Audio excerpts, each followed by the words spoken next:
So this is the term of present perfect tense, and today we would like to attend the present perfect tense, यानी हम present perfect के बारे में पढ़ेंगे। सरल है। प्रेजेंट परफेक्ट ये क्या क्या पढ़ेंगे, है ना। तो पहले क्लियर कर लेते हैं। सबसे पहले हम देख लेते हैं टेंस नेम। टेंस नेम में ज़्यादा डिटेल में नहीं लिखना चाहते हैं ना।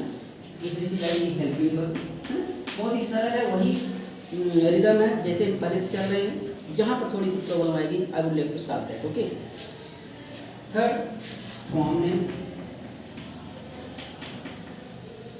And fourth one introduction, okay.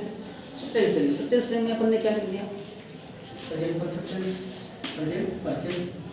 Helping verb present perfect had और हैव होती है, हैड और हैव होती है। फॉर्म नेम, अब प्रेजेंट किसी भी टेंस के जिस 12 टेंस होते हैं, 12 टेंस के में जिस टेंस के अंत में परफेक्ट लगा हो, है ना, उसमें third form. Perfect present perfect, present individual, present contact, present तीसरा स्थान। Past perfect, past individual, past contact, past perfect तीसरा स्थान। फ्यूचर में perfect, future individual, future contact, future perfect, ये तीसरे स्थान पर है, तीसरा स्थान थर्ड फॉर्म लगा दिया।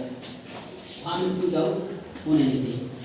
इंट्रोडक्शन, इंट्रोडक्शन में थोड़ा सा डाउट है ना, इसके दो इंट्रोडक्शन है। पहले इंट्रोडक्शन वो आपने जो पढ़ा है सेंटेंस के लास्ट में, यानी चुका, चुका, चुकी, चुके के बाद है, हो या हूँ, ठीक है।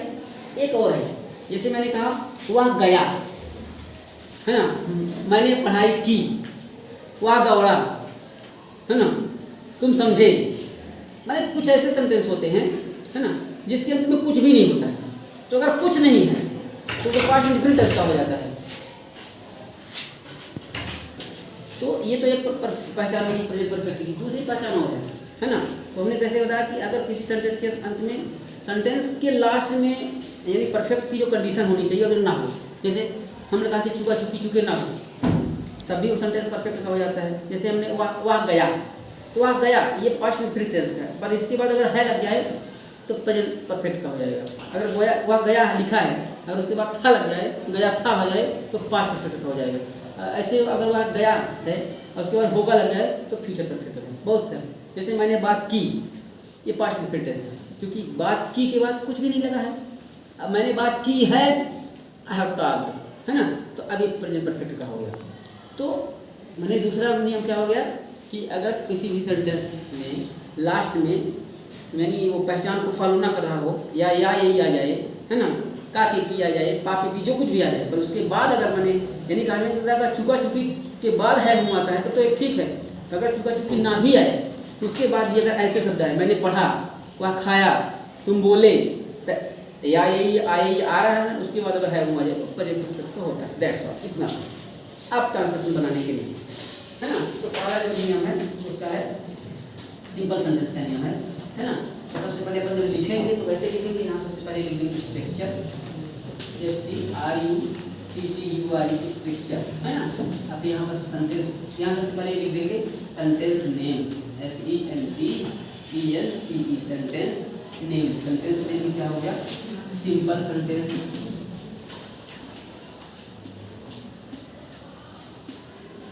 सिंपल सेंटेंस, है ना। उसका उधर सब्जेक्ट, वर्ब, ऑब्जेक्ट और अदर वर्ब, जैसा हमने पहले देखा। दूसरी चीज फॉर्म लगा देते हैं। वर्ब की कौन सी फॉर्म लगी, थर्ड फॉर्म लगी, अपन ने वर्ब की कौन सा फॉर्म लगा दिया, थर्ड फॉर्म लगा दिया। दूसरी चीज हेल्पिंग वर्ब लगानी है। Helping verb subject wise simple sentence है। हेल्पिंग वर्ब क्या लगती है, हैव या हैव, यहाँ हमने लगा दिया हैव या हैव, ये कहा। अब यहाँ अगर एक ऐसे हेल्पिंग वर्ब होती, if there belong only one helping verb, तो चलो ठीक है, यहाँ पर दो हेल्पिंग वर्ब, एक कंफ्यूजन हो गया। तो सिर्फ इतना जरूर है कि अगर हमारा सब्जेक्ट आई, वी, यू, दे, है ना, या प्लूरल बॉयज गर्ल्स ऐसा है ना, बॉयज गर्ल्स एक्सेट्रा, तो उसके साथ हम उनको HAVE लगाना है। पर अगर हमारा सब्जेक्ट ही यानी सिंगल है, सी, इट, नेम, या किसी व्यक्ति का सुपर नाम, तो उसके साथ अपन क्या लगाएंगे, हैज लगा देंगे। बस जैसे लिखा है, एक हमने सेंटेंस कहा, बहुत सरल सा सेंटेंस हमने कहा, मिलन नीलय खेल चुका है, खेल चुका है। हमने कहा नीलय खेल चुका है। अब ये बात सेंटेंस सिंपल सेंटेंस का है।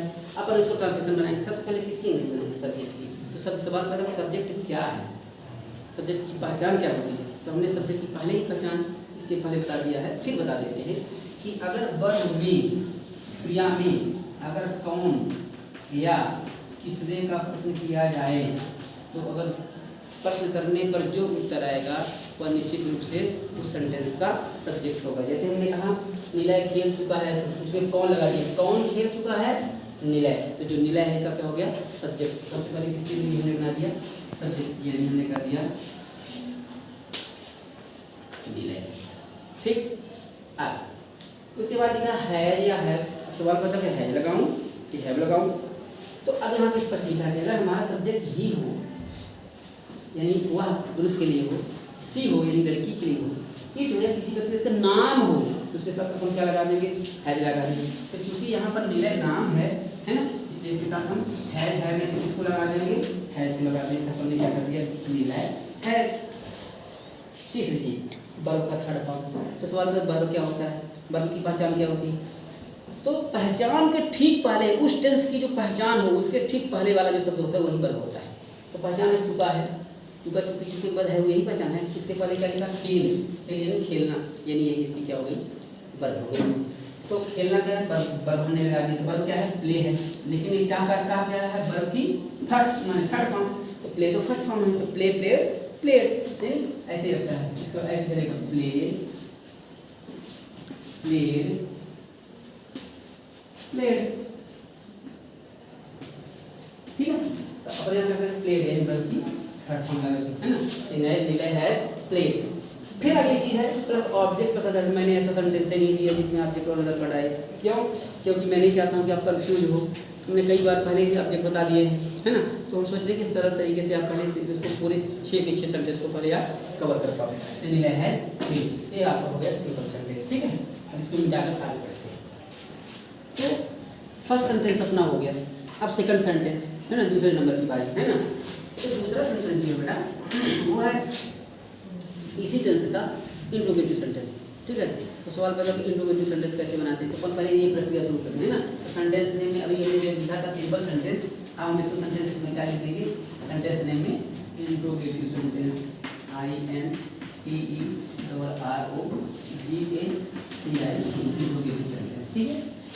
नेक्स्ट अब सवाल पैदा इंट्रोगेटिव सेंटेंस है तो इंट्रोगेटिव सेंटेंस होते कितने प्रकार के हैं, 2 प्रकार के होते हैं। जैसे हमने अभी एक सेंटेंस लिखा था नीलय खेल चुका है, या मैंने जैसे मैंने लिख दिया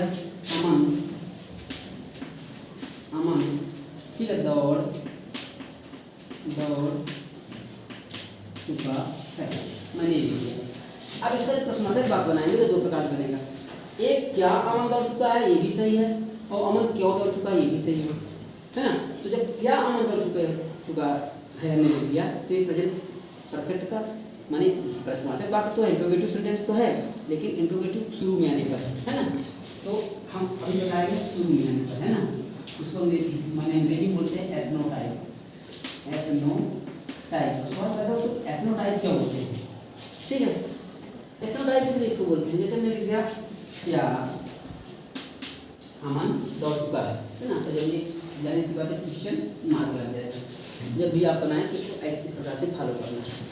अब जब हमने कहा कि क्या अमन हो चुका है तो चूंकि इस प्रश्न का उत्तर हम हाँ और नहीं के द्वारा दे सकते हैं। जैसे हमने कहा हाँ, हमने सिद्ध ना कर दिया क्या अमन प्रश्न आया, क्या अमन दौड़ सकता है, तो हमने कह दिया हाँ, इसका मतलब हाँ अमन दौड़, मैंने आपको हमको पूरा संकेत बोलने की आवश्यकता नहीं। या अगर हमने कह दिया नहीं, इसका मतलब नहीं अमन, मैंने हमने सिर्फ आया कोलवंडी इंडिकेशन फॉर्म, मैंने सिर्फ कह दिया नहीं, लेकिन इसके बाद इसका अर्थ निकल रहा है नहीं अमन नहीं दे सकता है। तो चूंकि इस मैंने सेंटेंस को हम हाँ और नहीं के द्वारा दे सकते हैं, और चूंकि हाँ को एस कहते हैं और नहीं को नो कहते हैं, इसलिए इस प्रकार के सेंटेंस को एसनो टाइप बोलते हैं। इसकी ये प्रक्रिया, this is the history of this sentence. आगे बढ़ते हैं। अब इसका स्ट्रक्चर बनाएंगे तो कैसे बनाएंगे, तो अपन ये जो सीखा है यहीं से अपन बनाएंगे है ना। ये जो मैंने है इसको उठाएंगे ऐसे पकड़ करके यहाँ रख देंगे। अपन हमें यहाँ पर सब्जेक्ट यहाँ कुछ नहीं करेंगे। देखिए हमने लिख दिया सब्जेक्ट हमने लिख दिया वर्ब, हमने लिख दिया ऑब्जेक्ट और हमने लिख दिया अदर वर्ब। ठीक है, क्योंकि प्रश्नवाचक बात करते हैं क्वेश्चन मार्क लग जाएगा, लाजमी है। वर्ब कौन सा लग जाएगी, थर्ड फॉर्म लग जाएगी। अब जो हेल्पिंग वर्ब आई है सब्जेक्ट के बाद में, उसको सब्जेक्ट के अपन क्या कर देंगे, पहले कर देंगे। है जब हमने शुरू कर दिया, there will be none changes at all, except इसके अलावा कोई चेंज नहीं होगा, है ना। तो हमने है अब मान लीजिए इसी सेंटेंस में क्या अमन दौड़ चुका है, अब हम इसका क्या बनाएंगे, ट्रांसलेशन बनाएंगे। सवाल पैदा होगा क्या के लिए, अगर सेंटेंस हमने पहले यहाँ लिख दिया था कि अगर हमारा सब्जेक्ट ही हो, सी हो, इट हो या नेम हो, तो उसके साथ क्या के लिए हम क्या बनाएंगे, हैज बनाएंगे, है ना। और आई भी यूज बहुवचन तो है।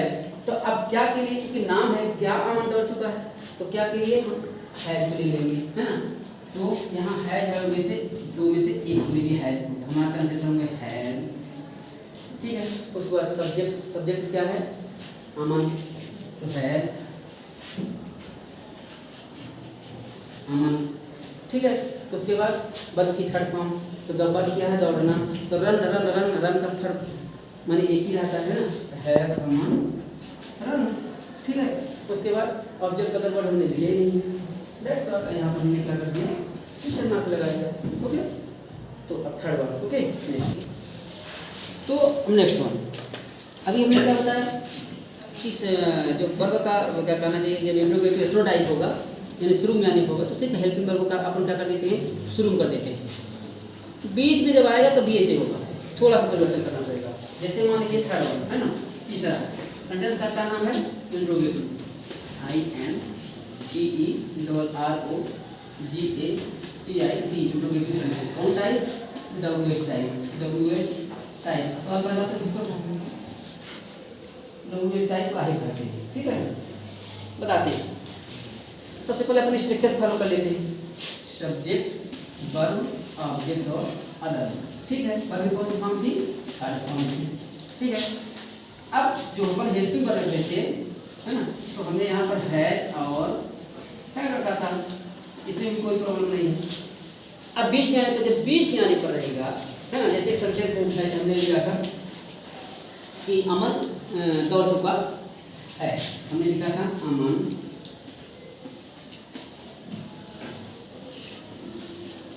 दौड़ चुका है, हमने ऐसे लिखा था। फिर हमने यहाँ पर क्या लगा दिया था, क्या लगा दिया। अब हम यहाँ पर क्या शुरू न लगाएंगे, बीच में लगाएंगे, अमन क्यों दौड़ चुका है, क्यों दौड़ चुका है। ठीक, क्यों के नहीं पड़ेगा, है ना।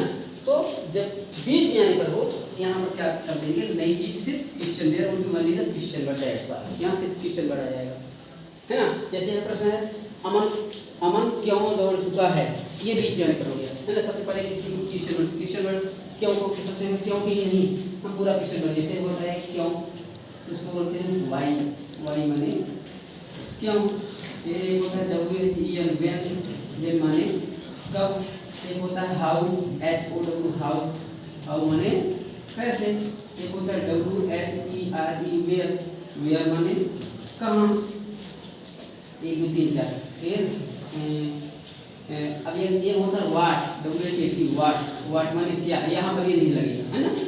जैसे अमन पढ़ चुका है होगा, तो अमन क्या पढ़ चुका है, आ जाता है ना। ये एक होता है कौन, कौन या किसने, कौन या किसने, इसके लिए वर्ड लगता है हु, है ना। जैसे कौन दौड़ चुका है, ऐसे इसमें 6 के 6 जो है लग जाएंगे। इसमें माने वाई माने 1 2 3 4 5 5 6 यानी 6 प्रश्नवाचक शब्द लगेंगे, है ना। तो जैसे हमने लगा दिया अमन क्यों दौड़ चुका है, क्यों को नहीं बोलते वाई, तो अपन ने यहाँ पर क्या करें, क्वेश्चन वर्ड हमने क्या कर दिया, वाई कर दिया। उसके बाद चूंकि अमन है, अभी हमें बता दें कि अमन यानी नाम, नाम के साथ है लगता है, नहीं लगता है, तो हम वाई हैज। उसके बाद सब्जेक्ट, सब्जेक्ट क्या है, अमन है, वाई हैज अमन। उसके बाद वर्ब की थर्ड फॉर्म तो वर्ब क्या है, दौड़ना, यानी रन का वर्ब का थर्ड फॉर्म रन का रन रन रन यानी रन। ठीक है, अब यहीं पर अगर होता कि अमन कब दौड़ चुका है, अब कब दौड़ चुका, जहाँ पर वाई है वहाँ पर हम अपन क्या लिख देते, when has अमन run। अगर यहीं पर होता अमन कैसे दौड़ चुका है ना, मैंने मान लो अमन विकलांग है, तो विकलांग है तो कैसे दौड़ेगा, पहिए लेकर दौड़ा होगा, है ना, गाड़ी से दौड़ा, वो उसकी प्रॉब्लम है ना, हमको तो ट्रांसलेशन बनाना है। तो हम कैसे दौड़ेंगे, हाउ मानी कैसे अपन ने कहा दिया हाउ है मंडल। तो अगर होता अमन कहाँ दौड़ चुका है, तो कहाँ का है, तो वेयर, तो क्या कहते हैं WHERE, वेयर है अमन रन। अगर वहाँ होता अब अमन क्या दौड़ चुका तो आएगा नहीं सेंटेंस, कौन दौड़ चुका है। अगर यहाँ पर ये वर्ड है कौन दौड़ चुका है, तो यहाँ पर थोड़ा सा क्रिटिकल कंडीशन है कि अगर कौन आ जाएगा तो जहाँ पर वाई है यहाँ पर हम क्या कर देंगे हु, उसके बाद हैज, यहाँ तो ठीक है, सबसे पहले यहाँ पर हमने हु कर दिया, फिर से हैज कर दिया। सवाल पैदा है तो हैज क्यों किया, अब कौन कर चुका है तो कैसे पता चले कि हैज लगे कि हैव लगे। तो जब कभी भी हु, जब कभी भी सेंटेंस में हु आएगा तो उसे सिंगुलर, उसका सब्जेक्ट सिंगुलर माना जाएगा, हालांकि उसमें वो नहीं रहता है ना, पर सिंगुलर माना जाएगा। तो क्या हो जाएगा, हु लग जाएगा सबसे पहले, उसके बाद हु के बाद हैज, और ये जो अमन है यानी नाम, क्योंकि कौन कर चुका तो नाम तो है ही नहीं, हु हैज रन, ऐसा। तो बहुत ही सरल है। तो इस फर्स्ट वीडियो में, in first video I have told you only 3 sentences, simple sentence, present perfect का है ना, इंट्रोगेटिव टाइप और interrogative W type. Next video में इसकी बाकी वीडियो मैंने नेक्स्ट वीडियो में बाकी सेंटेंस क्लियर करेंगे और साथ में इसका प्रैक्टिस सेशन भी आएगा। Okay, till then that's all, thank you.